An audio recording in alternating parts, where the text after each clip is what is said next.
মাই গো মাই, যে দেখা মারলো না দেখি তাই রিস্কায় বুঝছেন তো। হেলো বালা মানুষ কিতা হবে, বালা আছে তো আপনারা দয়া, আমিও বালা আছি। সকাল সকাল গেছিলাম না হি ও মিলো যাওয়া বাদে হয়তো মানে একটা আচ্ছা জিনিস মেশিন তালা মানে তুই যাইছি বুঝছেন, আত্মের গুণ না লাগে। তো আমার কিতা হয়েছে কাহিনী ফাল্লা গুণ নষ্ট হয়ে গেছে, এখন টিকু ঠিক করা লাগে বুঝছেন।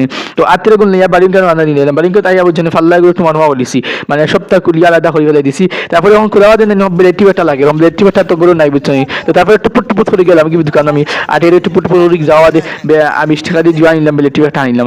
আনিয়ে তারপরে দি বাড়িয়ে দেখি আমরা গ্রামের জন্য রিক্সা এখন যাই বুঝছেন। তো দাদা একজন তাই দাদা শুনছেন না নি, ও তাই দাদা তুলিস রিক্সা, আর রিক্সা দৌড়ছে না কিন্তু আমরা যে হাই পাই রোড বুঝাই, তো ডিজিটাল ফাউন্ডেশন রোড বুঝাইনি তো মেতে খাওয়া আছে তো মানে সারা শরীর শেষ। তো তারপরে বাড়িতে যে কুচু কুচু করি নানি বাড়িতে পাল্লাটা ঠিক করে লিছে, আলহামদুলিল্লাহ ঠিক হয়ে গেছে আপনারা দোয়ায়। তো ঠিক করে বাদে বুঝছি খালি খুব তুফান দিছে, তুফান দেওয়ার কারণে একেবারে আমার খটল গাছ ঘুষে গেছে কি বুঝছেন। আমি লাইট লাগিয়েছে কত কষ্ট হয়ে গাছটা হয়েছে বুঝছেন আব্বা। তারপরে বাড়িয়ে বেড়ে বুঝছেন যদি বাড়িয়ে বুঝছেন, আর ভিডিও তো কোয়ালিটি বেশ পালা না, তুমি দেখা তো বোরিং ফিল করবা যে যাই। তারপরে মেশিনগুলো লাইন লাগে বুঝছেন।